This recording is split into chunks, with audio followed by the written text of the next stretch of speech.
boys and girls, in what no doubt should be considered an absolute victory lap for every rational and sane person out there that enjoys, loves, or has a passion for video games. Another massive loss to the insane psychopaths out there that push the woke agenda, that push all of the cult nonsense out there, that are completely and totally possessed by the spirit of the age after all of the craziness that has gone on with Sweet Baby Inc. over the last couple of weeks, after their absolute dismal and disastrous failure at trying to cancel a person that was doing nothing more than letting people know that this company had been involved in a lot of these games. And we're starting to see a little bit of a pattern. Whenever this company happens to be involved with games, they end up being a bunch of woke garbage, ended up failing miserably, just like we saw with Suicide Squad Kills the Justice League, which has become an absolute failure and will end up costing Rocksteady hundreds of millions of dollars. Well, boys and girls, we can take another victory lap after watching that abysmal failure go down in flames, because now one of the woke acolytes for the cult, one of these absolute psychotic nut jobs that is completely and totally possessed by the spirit of the age, is no longer with Kotaku. Yes, boys and girls, one of those video, quote unquote, video game journalism websites out there that was responsible for constantly pushing the nonsense agenda out there, constantly pushing all of the LGBT garbage out there, constantly publishing articles about shipping and all of these other kind of crazy, creepy things that they try to do among fictional characters. It's really weird. It's really strange. And they always try to push all of their identity politics onto a lot of the stuff out there where it simply does not belong. These have been the people that have been pushing for all of this woke stuff. And these are the people that have been all of these big CEOs and all these game companies out there have been listening to and are now failing miserably because of it. And now we have one more time, because at some point, the rubber eats the road and money eventually runs out. And that's exactly what's going on over at Kotaku, because they are not putting up with this nonsense anymore. They are switching their version.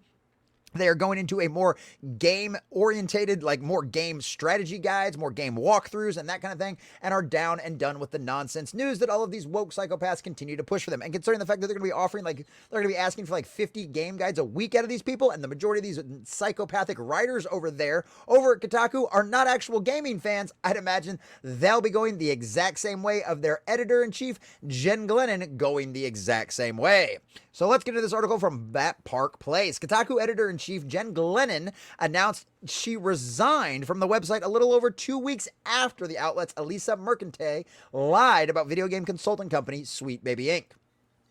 Glennon posted on X, "Some personal news. I've resigned from Kotaku, and Jim Spanfel is an herb," which apparently is an insult.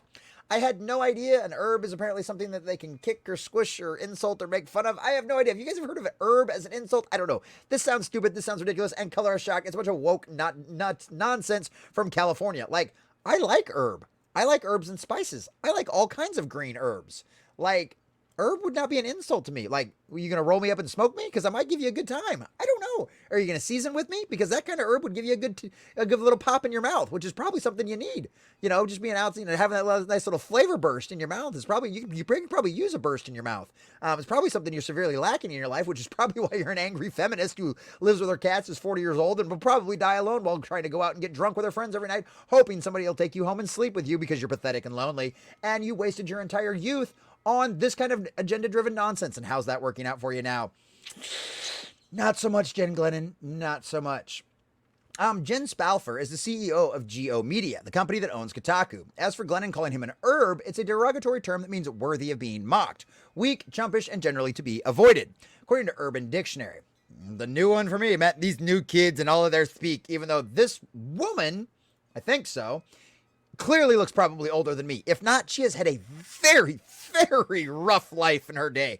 But I guess being that angry and upset about a bunch of nonsense that doesn't actually exist and shouldn't actually affect your life will probably have a little bit of a hard time on your body. By the way, don't do drugs, kids, especially meth.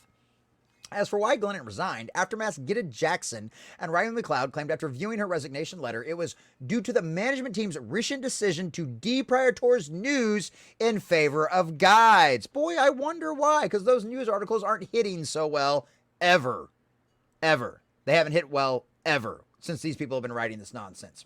So Glennon wrote in a resignation letter, "After careful consideration, I have concluded that the current management structure and decision-making processes at Geo Media are not aligned with my values and goals for Kotaku."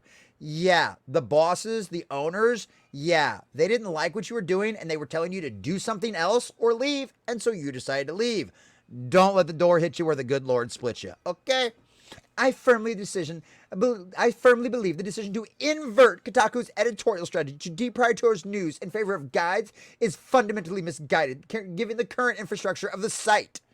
Well, it doesn't matter if your bullshit woke articles aren't getting views, because then the company's not making any money. You have to have people actually look at your stuff. And guess what? People are going to stay on a guide website a lot longer than they are on your trashy clickbait headline nonsense you push out there.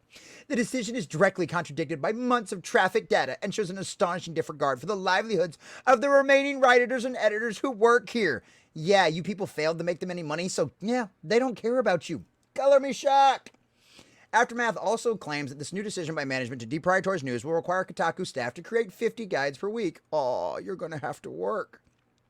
Kotaku staff writer Levi Winslow noted that these games guides will be aggregated from other websites. Well, there you go. You know what? Fuck it. Here's a small cup of tea. Management doesn't even care about the quality of the guides. They want us to aggregate them from other sites, like a literal content mill. That they're destroying people's livelihoods gags me, and not in a good way. Oh, you just openly admitted that you like to suck dick. Oh, color us shocked there. You're another gay working at Kotaku and complaining and whining and crying about the stuff. Oh, yeah, because the LGBT mafia is not always out in full force. Now, are they? The writer added, last thing I'll say is this. Someone at the top told us to just get the guides done because the AV Club watches full seasons of the show and still produces their stories. That alone is proof they don't understand what we do. Yes, you sit around all day in the office getting your lattes and going to your yoga sessions and having your wonderful beverages and you're provided for you lunches while you sit around and write one article where you're creating the fans of a game who are critical of them are just a bunch of racist, sexist, homophobes, yada, yada, yada, gaslighting nonsense. And you wonder why you're all getting fired.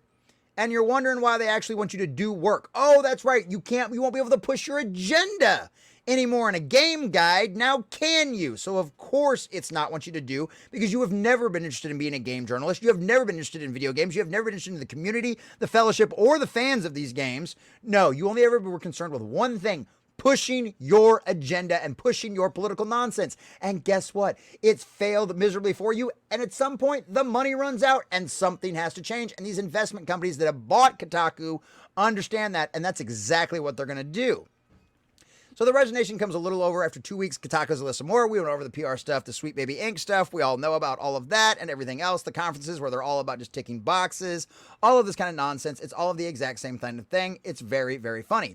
Interestingly, Merkin Knight has not announced her resignation, even though she's the person that started all of this. But Alyssa Mercantile says, an absolute legend who refused to compromise her integrity and that of the site. Well, if you're so in line with her, why didn't you quit too? Oh, that's right. You'd like to keep your job, and you're not going to virtue signal it. For guess what? I guess you're just like Kotaku's owners. You're actually interested in making money and having a job. Be really curious to see how quickly you start writing game guides, or they just end up firing you. Either way, this is a good sign, boys and girls. This is a sign that we are winning, and it is a sign that things are changing. Sweet Baby Inc.'s disastrous dumpster fire of a fall in the eyes of the public and in the eyes of corporations out there after the massive amount of fan backlash from the gaming community shows you that they can't stop us. They never had the power to begin with. We always did. And they will never be anything more than a bunch of whining, narcissistic, self-absorbed crybabies who want everybody to kowtow to their worldview so that way they don't have to change anything about themselves and actually grow as a person. No, they want the world around them to convert and contort to their way of thinking. Guess what, boys and girls? That's not what's going to happen.